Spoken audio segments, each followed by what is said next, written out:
Imagina una excursión a las montañas, un grupo de amigos con ganas de aventura, pero lo que comienza como una escapada invernal termina en una tragedia inexplicable. Te atreves a sumergirte en el misterio del Paso Dyatlov. Un misterio que ha fascinado y aterrorizado al mundo durante décadas. 9 excursionistas experimentados desaparecen en los Montes Urales en febrero de 1959, dejando tras de sí un enigma que hasta hoy nos llega a la sangre. Exacto, un enigma que intentaremos desentrañar hoy. Tenemos diarios, informes oficiales y hasta fotografías. Nuestro objetivo es comprender qué sucedió en esa fatídica expedición al Paso Dyatlov. Comencemos por el principio. ¿Quiénes eran estos jóvenes? ¿Y por qué se aventuraron en las heladas montañas de los Urales? Pues eran estudiantes del Instituto Politécnico de los Urales liderados por Igor Dyatlov, un montañero experimentado. No eran novatos, estaban acostumbrados a las condiciones extremas. Su objetivo era alcanzar el Monte Otorten, una cima que se alzaba como un gigante helado en la inmensidad del paisaje. Una travesía de categoría todavía la más difícil, lo que nos indica que no se trataba de una excursión cualquiera. Estaban preparados para enfrentarse a los desafíos de la naturaleza, pero estaban preparados para lo que les esperaba. Y aquí es donde la historia da un giro oscuro. Yuri Yudin, uno de los miembros de la expedición, tuvo que abandonar el grupo antes de llegar al paso debido a una enfermedad. Un giro del destino que le salvó la vida, convirtiéndole en el único superviviente para contar una historia que nunca pudo terminar. Un detalle escalofriante. Imaginar la sensación de Yudin al enterarse de la tragedia sabiendo que él podría haber estado allí. La angustia de la espera, la incertidumbre. Finalmente, cuando el grupo no regresa en la fecha prevista, se organiza una búsqueda. Lo que encontraron los equipos de rescate en el Paso Dyatlov no era lo que esperaban, ni mucho menos. La tienda del grupo fue encontrada abandonada, rasgada desde dentro, como si hubieran salido a toda prisa, presas del pánico. Las pertenencias estaban esparcidas, la comida a medio comer. Era evidente que algo terrible había sucedido, algo que los obligó a huir a la intemperie en medio de la noche polar. Y no solo la tienda, también encontraron huellas en la nieve, huellas que se alejaban del campamento y se perdían en la oscuridad. ¿Hacia dónde se dirigían? ¿De qué huían? Los primeros dos cuerpos, los de Yuri Krivonichenko y Yuri Doroshenko, fueron hallados a 1,5 kilómetros de la tienda junto a los restos de una hoguera bajo un viejo pino siberiano. Estaban descalzos solo con ropa interior como si hubieran escapado de una amenaza invisible en la oscuridad. Imagina la escena, la nieve, el silencio sepulcral de la montaña y esos dos cuerpos congelados con los rostros marcados por el terror. ¿Un escenario digno de una pesadilla? A 500 metros de la hoguera encontraron los cuerpos de Igor Dyatlov, Sina Kolmogorova y Rustem Slobodin. Parecía que intentaban regresar a la tienda arrastrándose por la nieve, pero algo los detuvo: el frío, las heridas o algo más siniestro. Las autopsias revelaron que los 5 primeros cuerpos murieron de hipotermia. La causa parecía clara, pero había detalles que no encajaban, detalles que susurraban que la historia no era tan simple. Las ropas de algunos de ellos presentaban rastros de radiación, un detalle que sembró la semilla de la conspiración. ¿De dónde provenía esa radiación? ¿Qué secreto escondían esas montañas? Faltaban 4 cuerpos por encontrar 4 piezas clave en este macabro puzzle. La búsqueda se intensificó, pero la nieve y el hielo guardaban celosamente su secreto. 2 meses después del hallazgo de los primeros 5 cuerpos, el deshielo reveló un macabro secreto.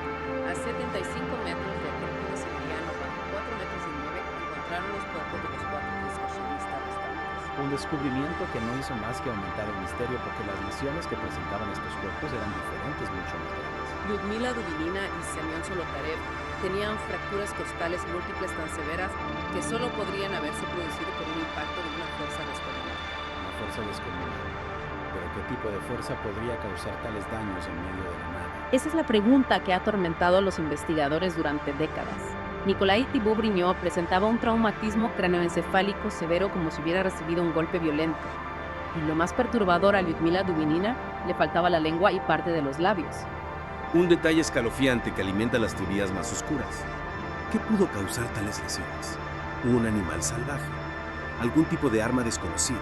¿O algo aún más inexplicable? Las investigaciones oficiales de la época concluyeron que la causa de la muerte de los 9 excursionistas fue una fuerza irresistible desconocida.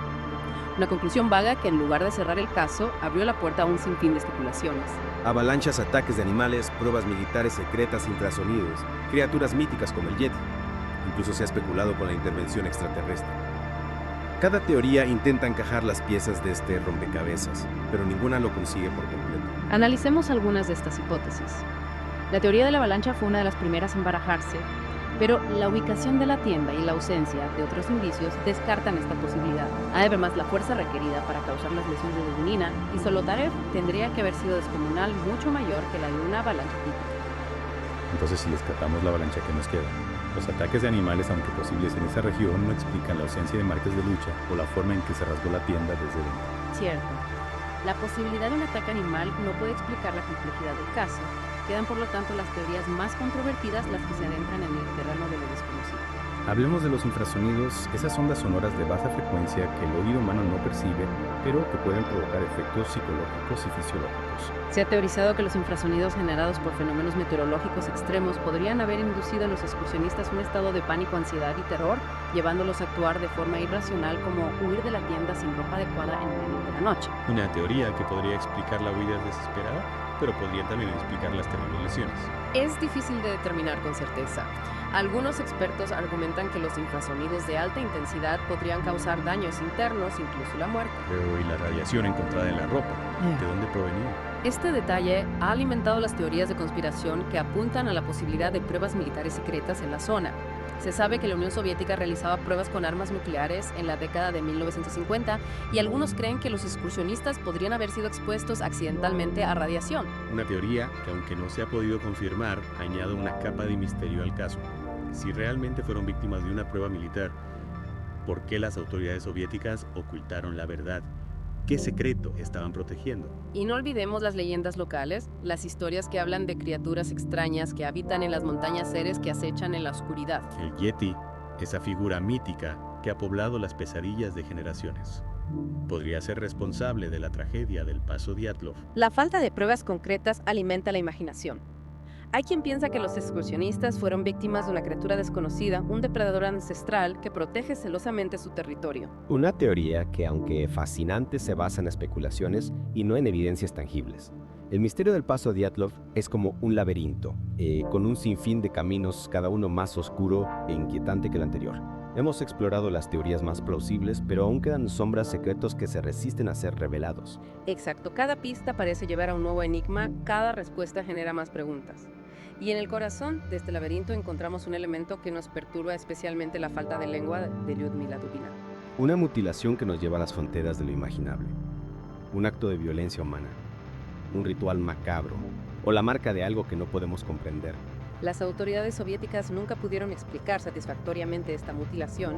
Algunos argumentan que fue causada por carroñeros animales que se alimentaron del cuerpo después de la muerte. Pero esta explicación no convence a todos. Es difícil imaginar a un animal salvaje extirpando la lengua con tanta precisión, sin dejar otras marcas significativas en el cuerpo. Precisamente esta mutilación, junto con las extrañas lesiones internas de otros miembros del grupo, nos lleva a considerar posibilidades que desafían nuestra lógica. Hemos hablado de la teoría de los infrasonidos, de las posibles pruebas militares secretas, incluso del Yeti.